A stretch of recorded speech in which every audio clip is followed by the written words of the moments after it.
Selamat malam dan selamat datang di dalam Oase, sebuah momen untuk setiap dari kita mendapatkan rest dan juga mengalami refresh.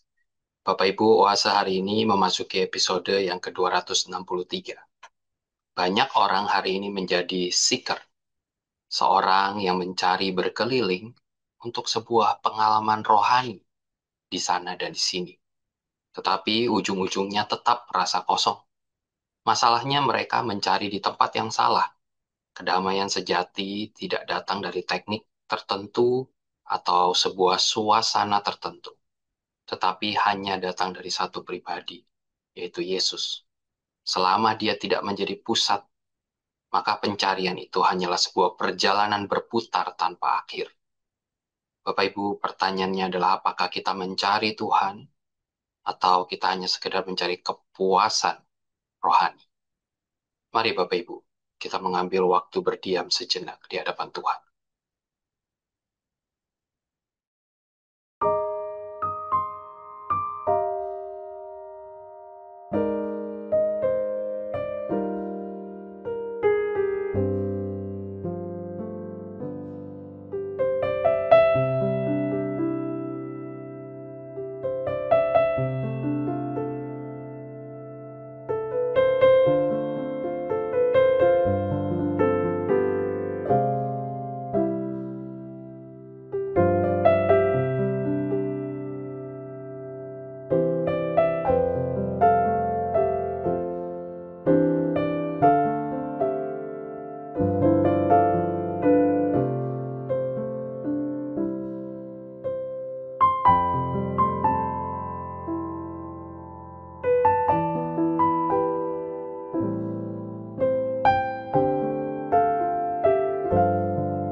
Ya Tuhan, terima kasih. Malam ini sekali lagi Engkau memanggil kami untuk kembali duduk diam. Biarlah Engkau berbicara kepada setiap dari kami. Sertai langkah kami hari ini. Hanya di dalam nama Tuhan Yesus kami berdoa. Amin. Selamat malam Bapak Ibu dan sahabat-sahabat muda. Malam hari ini Oase bertemakan Spiritually Savvy Seeker. Sebuah fenomena yang akhir-akhir ini terjadi dan sangat memprihatinkan adalah adanya jemaat-jemaat yang sedang mencari kepuasan spiritual, namun tidak menemukan di gereja di mana mereka beribadah. Mereka kecewa terhadap gereja yang sibuk dengan aktivitas tanpa substansi. Gereja sudah hampir tenggelam dengan berbagai pernak-pernik program yang tidak membumi sesuai dengan kebutuhan spiritual jemaat di masa kini. Akhirnya, mereka mencari gereja yang cocok buat dirinya atau ke tempat lain untuk melakukan meditasi, retreat spiritual, terhanyut dalam praktek yoga, dan beraneka macam healing rohani yang terbungkus kosmetika budaya Kristen modern. Menarik sekali, seorang yang bernama Ruth Harley Burton. Dia menuliskan satu artikel dan dituliskan pada saat itu dia sedang menandatangani buku di sebuah konferensi tentang pembentukan rohani. Dan hal ini terjadi beberapa tahun yang lalu. Ada seorang perempuan parubaya berpakaian rapi menghampiri dirinya. Dikatakan oleh Harley, ia tampak tidak tertarik membeli buku. Ia langsung menghampiri saya dan bertanya, saya sudah benar-benar meninggalkan gereja. Apa yang ingin Anda katakan kepada orang seperti saya? Apa reaksi Ruth Halliburton ini?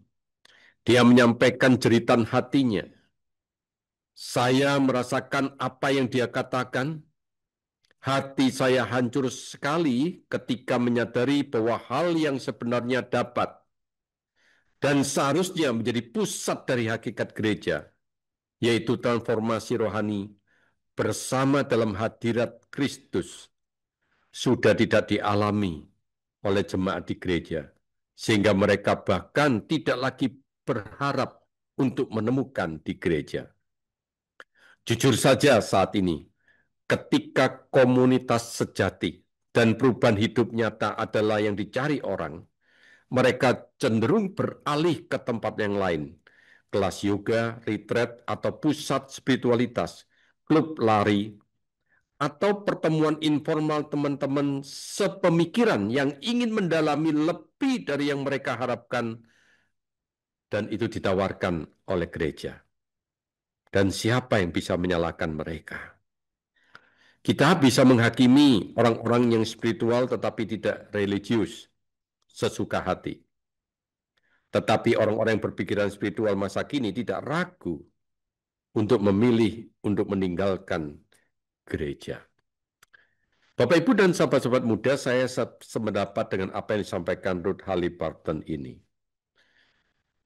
Begitu banyak jemaat yang tidak lagi menemukan adanya resonansi ilahi di dalam gereja. Mereka sungguh sedang bergumul pada saat ini. Tapi yang menjadi pertanyaan kita di balik semua yang diceritakan oleh Ruth Halliburton ini adalah, apakah di gereja baru seseorang itu bisa menjumpai Allah? Apakah hanya di ruang gereja seseorang baru bisa mengalami relasi yang intim dengan Allah? Apakah hanya di gereja sebagai tempat suci di mana Allah berkenan hadir menjumpai umatnya? Untuk menjawab pertanyaan ini, saya rindu mengajak Anda semua untuk belajar dari beberapa, bukan semuanya, perjalanan perjumpaan Musa dengan Allah.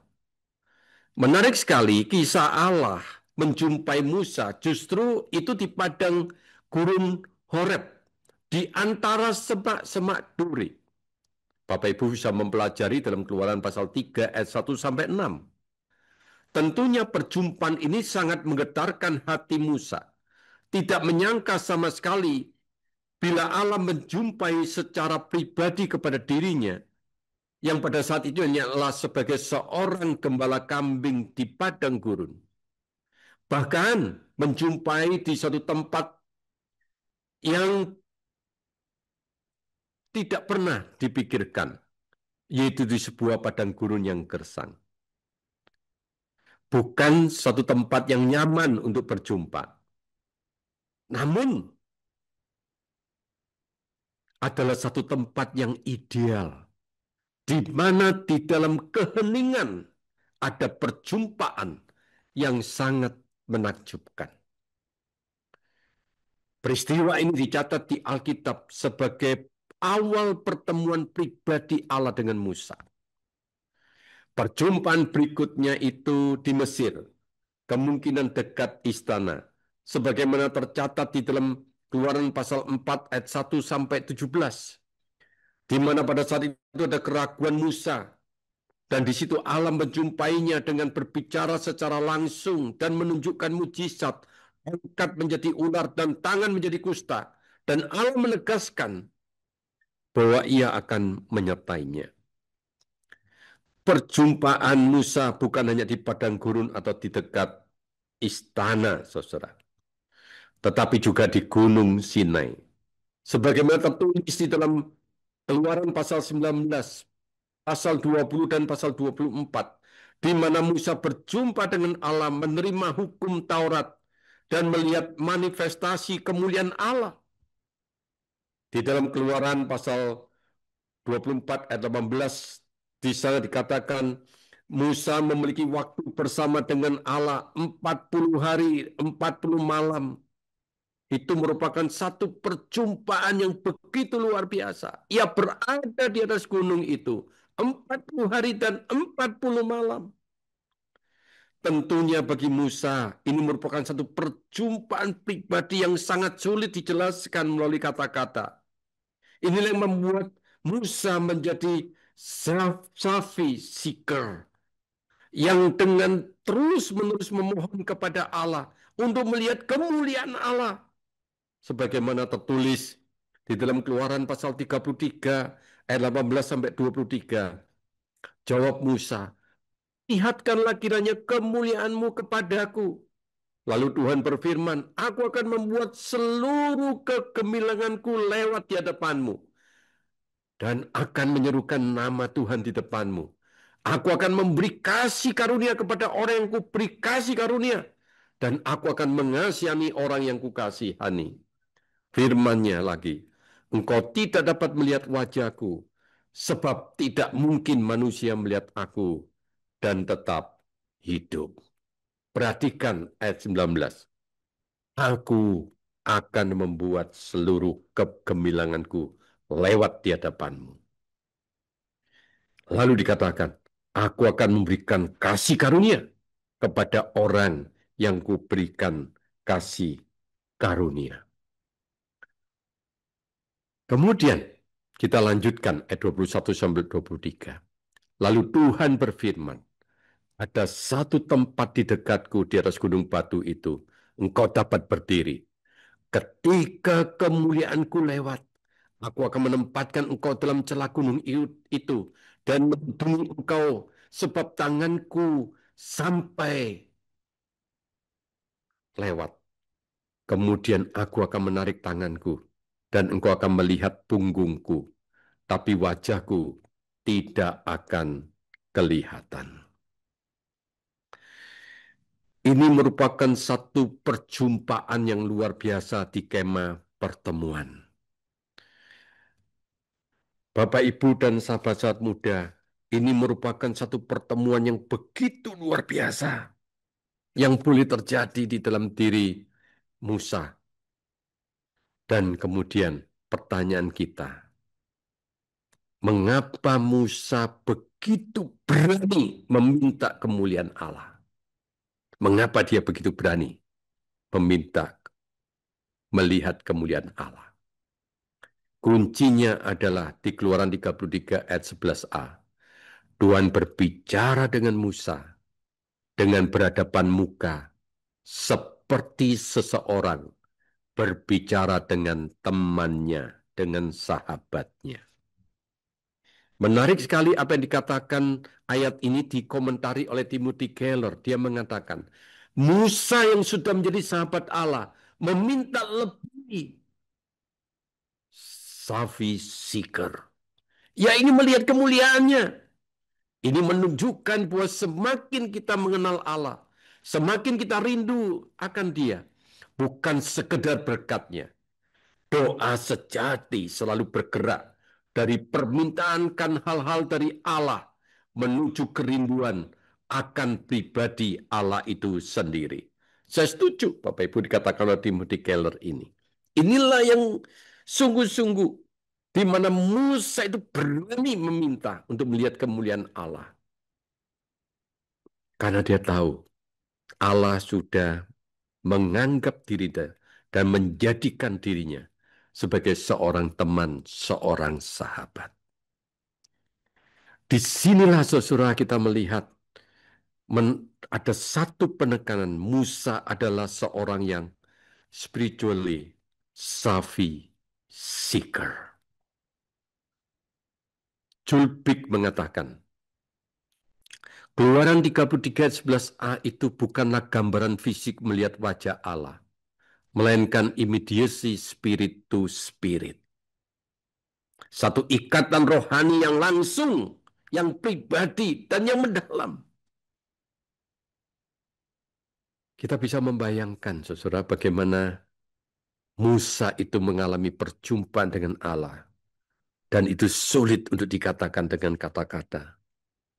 Oleh karena itu, John Calvin itu memberitahukan, muka dengan muka menggambarkan tingkat keakraban dan keintiman yang luar biasa dalam komunikasi antara Allah dan Musa. Bukan secara fisik melihat wajah Allah, tapi berbicara secara langsung tanpa perantara. Ia menekankan bahwa ini merupakan keistimewaan Musa dibandingkan dengan nabi lain. Oh, luar biasa. Luar biasa sekali. Ini adalah satu tingkatan keakraban dan keintiman yang luar biasa. Sungguh, Musa mengalami sukacita dan damai sejahtera yang luar biasa.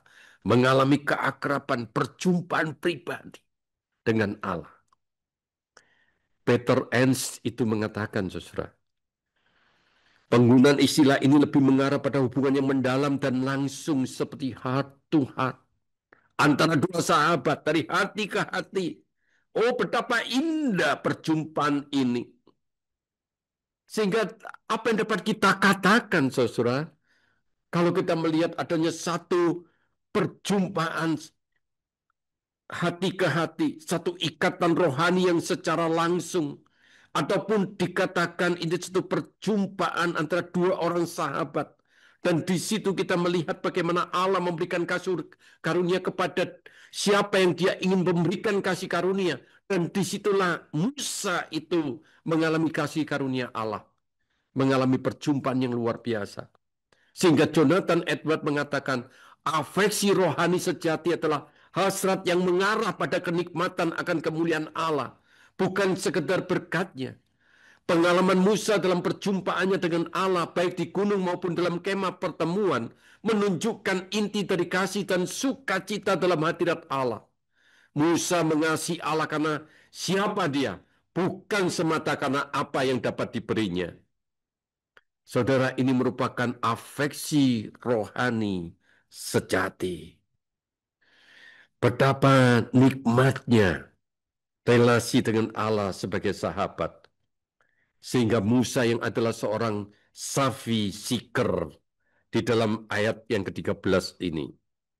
Memberanikan diri menyampaikan permohonan satu kemurahan hati. Sekarang sekiranya aku kiranya mendapatkan kemurahan hati, beritahukanlah kepadaku jalanmu kepadaku, sehingga aku mengenal engkau, supaya aku tetap mendapat kemurahan hatimu di hadapanmu, lagi pula bangsa ini umatmu sendiri. Musa masih mengejar, saudara, masih mencari di dalam dirinya, mencari kenikmatan bersama dengan Allah. Saudara, Keluaran 33:13 ini, saudara, dikomentari oleh Nancy Leigh DeMoss. Dia mengatakan demikian, saudara. Kita melihat pada diri Musa seorang yang rindu akan persekutuan yang semakin dalam dan semakin intim dengan Allah. Salah satu percakapannya dengan Allah yang paling intim yang pernah dicatat adalah saat Musa memohon di ayat 13 ini. Ini adalah doa seorang yang tidak hanya ingin mengenal lebih dalam tentang Allah, tapi dia mau mengenal pribadi Allah, mengalami pribadi Allah. Maksud Nancy Ledemus adalah ketika kita mengenal Allah secara lebih mendalam, maka kita akan semakin menikmati satu perjumpaan pribadi dengan Allah. Saudara, Allah tidak terkurung di dalam satu gedung. Ia menyapa Musa di padang gurun. Saudara, dalam bagian ini kita melihat sesuatu yang begitu luar biasa. Allah itu bisa berjumpa dengan siapa saja, dimanapun, saat kapanpun. Dan kita juga boleh melihat atas kasih karunia-Nya, seseorang yang berjumpa dengan Allah itu mengalami satu kenikmatan yang luar biasa. Bagaimanakah dengan kita? Kita mungkin berkata itu Musa. Tapi di dalam perjanjian baru, keintiman rohani yang semacam ini diperluas kepada setiap orang percaya yang rindu berjalan bersama dengan Allah. Dan itu dituliskan di dalam Yohanes pasal 15 ayat 14 sampai 15, di mana Tuhan Yesus berkata, kamu adalah sahabatku jikalau kamu berbuat apa yang kuperintahkan kepadamu. Aku tidak lagi menyebut kamu hamba, sebab hamba tidak tahu apa yang diperbuat oleh tuannya. Namun aku menyebut kamu sahabat, karena aku telah memberitahukan kepada kamu segala sesuatu dari Bapakku. Oleh karena itu, sebagai seorang sahabat Tuhan Yesus, semestinya kita juga memiliki spiritually savvy seeker. Kita harus memiliki keberanian untuk memiliki kerinduan yang mendalam. Dan itulah yang kemudian disampaikan oleh Rasul Paulus. Di dalam Efesus pasal 2 ayat 18 dikatakan, karena melalui dia kita kedua pihak dalam satu roh beroleh jalan masuk kepada Allah. Efesus 3 ayat 12, di dalam Kristus kita beroleh keberanian dan jalan masuk kepada Allah dengan penuh kepercayaan oleh iman kita kepadanya. Oleh karena itu, ibu bapak dan sahabat-sahabat muda, seharusnya kita dapat menjawab pertanyaan yang tadi ini. Apakah di gereja baru seseorang bisa menjumpai Allah? Apakah hanya di ruang gereja seseorang baru bisa mengalami relasi yang intim dengan Allah? Apakah hanya di gereja sebagai tempat suci di mana Allah berkenan hadir menjumpai umatnya? Tentu, Bapak, Ibu, dan sahabat-sahabat muda sudah bisa menjawabnya sekarang, bukan? Atau apakah kita mau seperti orang lain, kita kecewa terhadap gereja dan mencari gereja lain yang cocok buat kita? Atau ke tempat lain untuk melakukan meditasi, retreat spiritual, terhanyut dalam praktek yoga dan beraneka macam healing rohani yang terbungkus kosmetika budaya Kristen modern? Tentu Anda saat ini sudah bisa menjawabnya. Saudara, sebagai penutup renungan malam ini, izinkan saya mengutip Keluaran pasal 33 ayat 11. Saudara-saudara, Anda tidak perlu untuk meninggalkan gereja. Tuhan berbicara dengan Musa dengan berhadapan muka seperti seorang berbicara dengan temannya.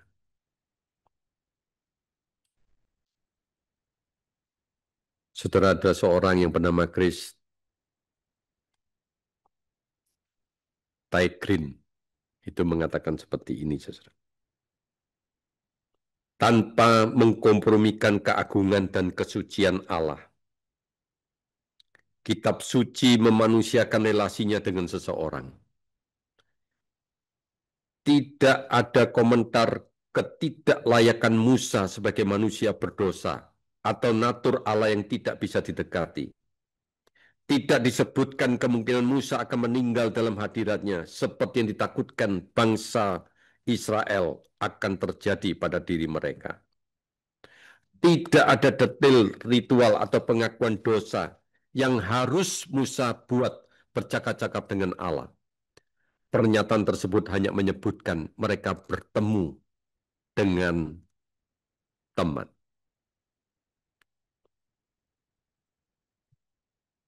Inilah tujuan kita bertemu dengan Allah sebagai teman.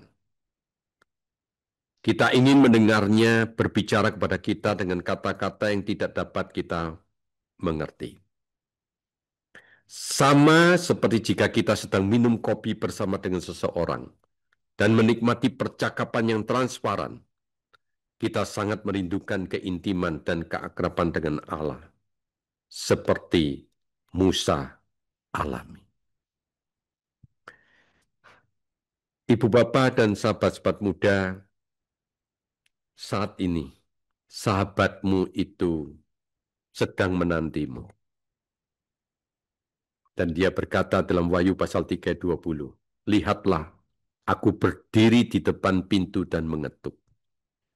Jikalau ada orang yang mendengar suaraku dan membukakan pintu, aku akan masuk menemui dia dan makan bersama dia, dan ia bersama dengan aku. Maukah Bapak, Ibu, dan sahabat-sahabat muda saat ini mau membuka pintu hati Anda? Dia sedang berdiri di depan pintu hatimu dan mengetuk hatimu.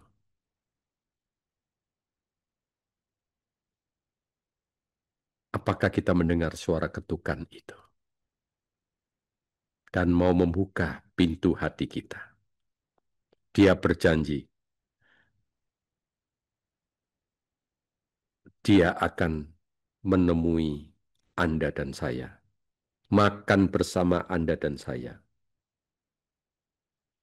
dan Anda dan saya bersama dengan dia. Mari undanglah dia masuk ke rumahmu dan nikmatilah kehadirannya.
Bapa di surga, kami sungguh bersyukur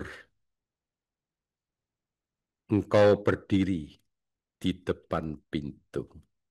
Engkau tidak jauh. Engkau sedang berdiri di depan pintu hati kami dan mengetuk hati kami.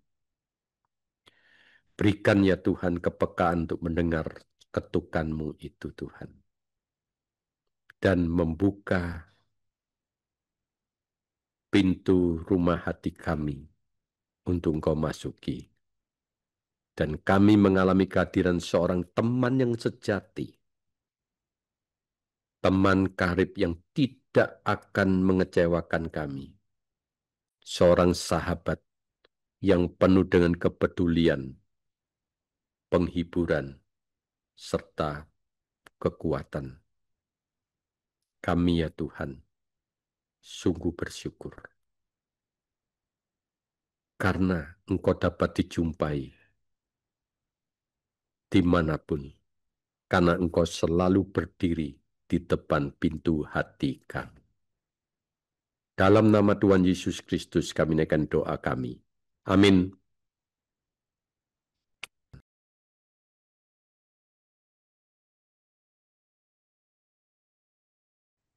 Bapak Ibu, pelayanan Oase adalah pelayanan mingguan. Silakan mengikuti Oase melalui YouTube. Bapak Ibu bisa subscribe YouTube channel SMC untuk mendapatkan reminder setiap minggu malam. Demikian pelayanan Oase pada malam ini. Mari kita mengenal Allah lebih dekat hari ini dibandingkan hari kemarin. Yesus memberkati. The Lord bless you and keep you. Make His face shine upon you and be gracious to you. The Lord turn His face toward you and give you peace.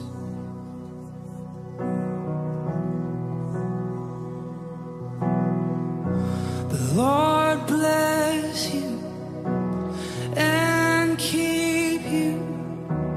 Make His face shine upon you and be gracious to you. The Lord turn His face toward you and give you peace.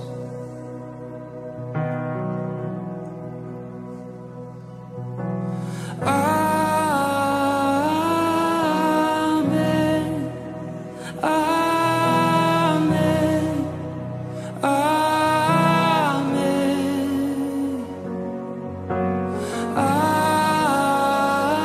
Amen. Amen. Amen.